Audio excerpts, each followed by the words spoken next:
saya Komala Dewi dari kelas 11 IPA 8. Di sini saya akan menjelaskan peranan tokoh perjuangan proklamasi kemerdekaan Indonesia. Selamat menyaksikan. Proklamasi kemerdekaan Indonesia bukanlah hasil perjuangan dari orang per orang, melainkan hasil perjuangan dari seluruh bangsa Indonesia. Kita perlu mengetahui bagaimana perjuangan mereka yang tentunya sangat berarti bagi kehidupan sekarang dan bagi kehidupan generasi penerus bangsa Indonesia.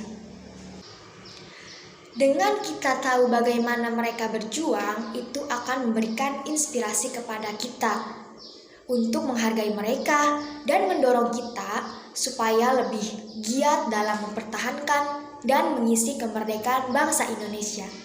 Nah, terus siapa aja sih tokoh yang berperan penting dalam proses proklamasi kemerdekaan Indonesia ini? Ya, saya akan jelaskan satu persatu. Yang pertama ada Insinyur Soekarno.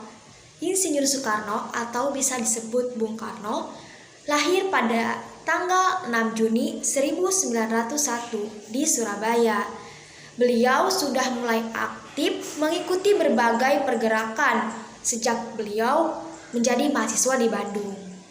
Dan pada tahun 1927, beliau bersama kawan-kawannya mendirikan PNI.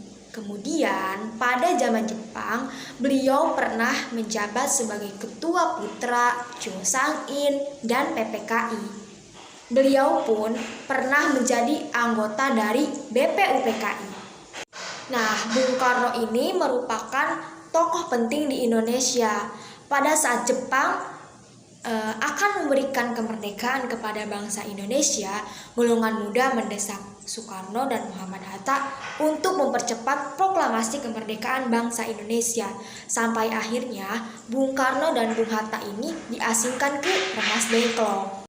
Di Rengas Dengklok, Soekarno, Muhammad Hatta, dan Ahmad Subarjo merumuskan teks proklamasi. Kemudian Muhammad Hatta dan Insinyur Soekarno diberi kepercayaan untuk menandatangani teks proklamasi tersebut. Dan pada tanggal 17 Agustus 1945, secara tidak langsung Soekarno terpilih menjadi tokoh nomor 1 di Indonesia.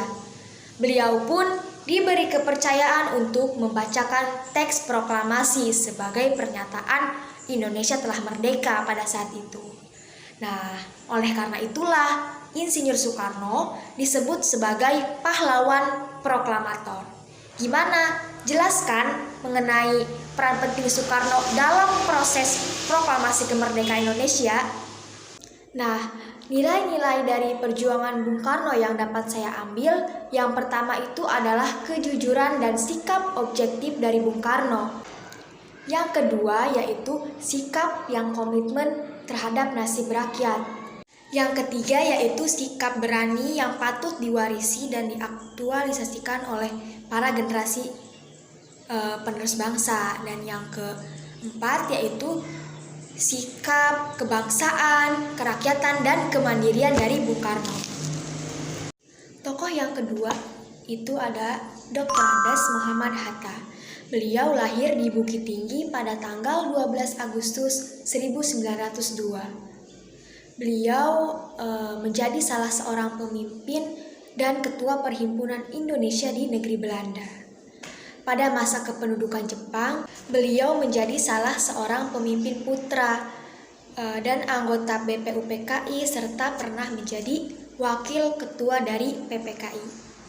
Muhammad Hatta merupakan tokoh sentral yang terus didesak bersama Soekarno oleh para pemuda agar mempercepat proklamasi kemerdekaan pada saat itu. Muhammad Hatta pun melibatkan diri secara langsung dalam proses perumusan teks proklamasi.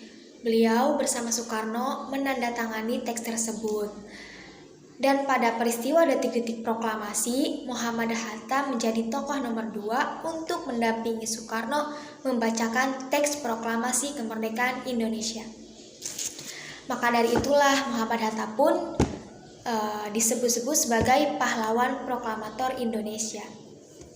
Nilai-nilai yang saya dapat dalam melihat perjuangan Muhammad Hatta untuk memproklamasikan kemerdekaan Indonesia, yaitu yang pertama, dia memiliki jiwa toleransi, jiwa kesatria, jiwa solidaritas dan kesetiakawanan, terus bertanggung jawab. Jadi nilai-nilai itulah yang saya dapat. Tokoh yang ketiga ada Ahmad Subarjo. Beliau lahir di Karawang pada tanggal 23 Maret 1896. Pada masa pergerakan nasional, beliau aktif di PI dan PNI. Kemudian pada masa kependudukan Jepang sebagai Kaigun yang bekerja di kantor Kepala Biro Riset Angkatan Laut pimpinan Laksamana Maeda. Beliau pun pernah menjadi anggota dari PPKI dan BPUPKI. Tokoh Ahmad Subarjo boleh dikatakan sebagai tokoh yang mengakhiri peristiwa Rengas Dengklok karena beliau menjaminkan nyawanya sehingga Insinyur Soekarno dan Muhammad Hatta bisa kembali ke Jakarta. Beliau pun secara langsung berperan aktif dan mengusulkan pemikirannya untuk merumuskan teks proklamasi. Dari perjuangan Ahmad Subarjo ini, yang pertama adalah tanggung jawab, yang kedua adil dan bijaksana, dan yang ketiga beliau begitu semangat dan sangat nasionalisme tinggi. Tokoh yang keempat ada Soekarni Kartodiwiryo. Beliau lahir di Blitar pada tanggal 14 Juli 1916. Sejak muda beliau sudah aktif di berbagai pergerakan politik. Sejak kependudukan Jepang, beliau bekerja di kantor Berita Domei.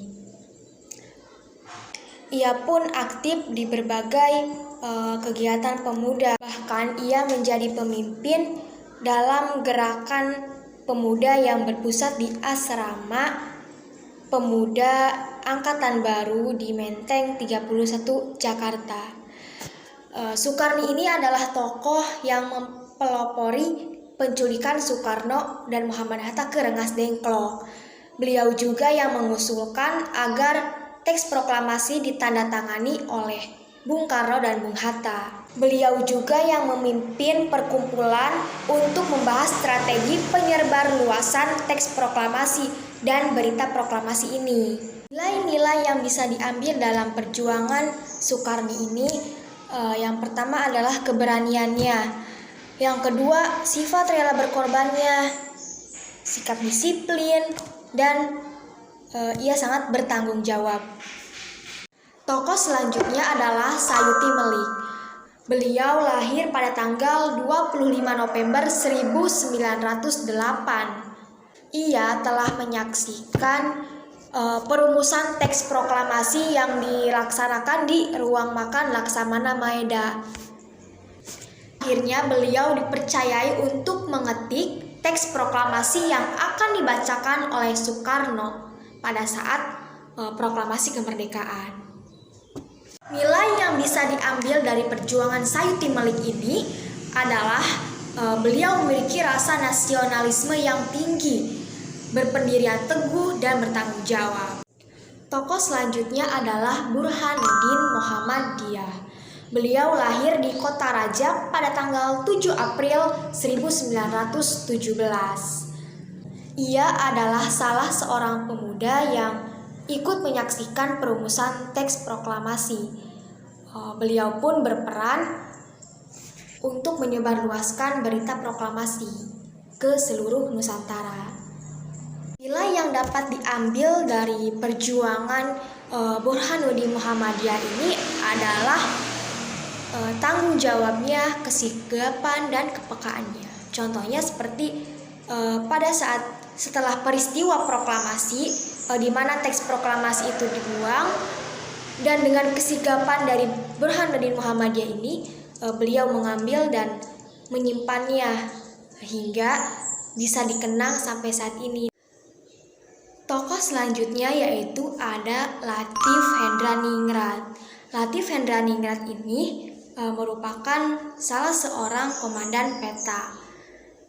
Pada saat proklamasi kemerdekaan, bisa dikatakan beliau adalah salah satu tokoh yang cukup sibuk karena harus menjemput tokoh-tokoh penting untuk hadir ke Jalan Pegangsaan Timur nomor 56 Jakarta. Contohnya pada waktu itu ia harus mencari dan menjemput Muhammad Hatta. Kemudian pada saat pelaksanaan proklamasi, Latif Hendraningrat yang dibantu Suhud, mereka mengibarkan sangsaka merah putih, dan yang membantu membawa bendera merah putihnya adalah SK Trimurti. Jadi ketiga tokoh tersebut adalah orang yang pertama mengibarkan sangsaka merah putih. Nilai-nilai yang dapat saya teladani dari seorang Latif Hendraningrat, ia adalah seseorang yang memiliki semangat tinggi untuk meraih kemerdekaan, berjiwa pemimpin dan pemberani, rela berkorban untuk tanah air, dan ia juga termasuk tokoh yang pintar. Tokoh selanjutnya adalah Suhud. Suhud adalah seorang pemuda yang ditugasi untuk mencari tiang bendera untuk pelaksanaan proklamasi. Karena gugup dan tegang, pada waktu itu tiang yang digunakan adalah bambu. Padahal tidak jauh dari rumah Soekarno itu ada tiang bendera dari besi. Nah, kemudian Suhud bersama Latif Hendraningrat ditugasi untuk mengibarkan sangsaka merah putih pada proklamasi kemerdekaan tanggal 17 Agustus 1945. Nilai-nilai yang tentu saja saya ambil dari seorang Suhud ini, dia bertanggung jawab gitu. Saat dia ditugasi dengan sigap, dengan pekanya dia langsung mencari walaupun dengan gugup dan tegang gitu. Jadi dia bertanggung jawab, yang pastinya memiliki rasa nasionalisme yang tinggi untuk segera memproklamasikan kemerdekaan Indonesia. Tokoh proklamator selanjutnya ini ada Sultan Syahrir. Beliau adalah salah seorang pemuda yang ikut serta untuk mendesak Bung Karno dan Bung Hatta untuk segera memproklamasikan kemerdekaan, karena ia dapat mendengar radio bahwa Jepang telah menyerah. Kemudian setelah awal perjuangan Indonesia merdeka, Sultan Syahrir ini diangkat menjadi Perdana Menteri Republik Indonesia. Nilai yang tentu dapat diambil dari seorang Sultan Syahrir ini adalah rasa patriotisme, rela berkorban, dan peduli sosial. Jadi itu yang dapat saya ambil dari perjuangan Sultan Syahrir dalam peran menjadi proklamator Indonesia. Selanjutnya adalah Yusuf Pronodipuro. Peran beliau dalam proklamasi kemerdekaan Indonesia adalah ia menyiarkan berita proklamasi kemerdekaan Indonesia ke seluruh dunia pada waktu ia bekerja di Radio Hosokyuko. Nilai yang dapat diambil dari peran seorang Yusuf Pronodipuro ini adalah dia berani dan bertanggung jawab dalam tugasnya. Sekian video penjelasan dari saya. Semoga bermanfaat dan mohon maaf bila ada kesalahan dan kata-kata yang kurang berkenan. Assalamualaikum warahmatullahi wabarakatuh.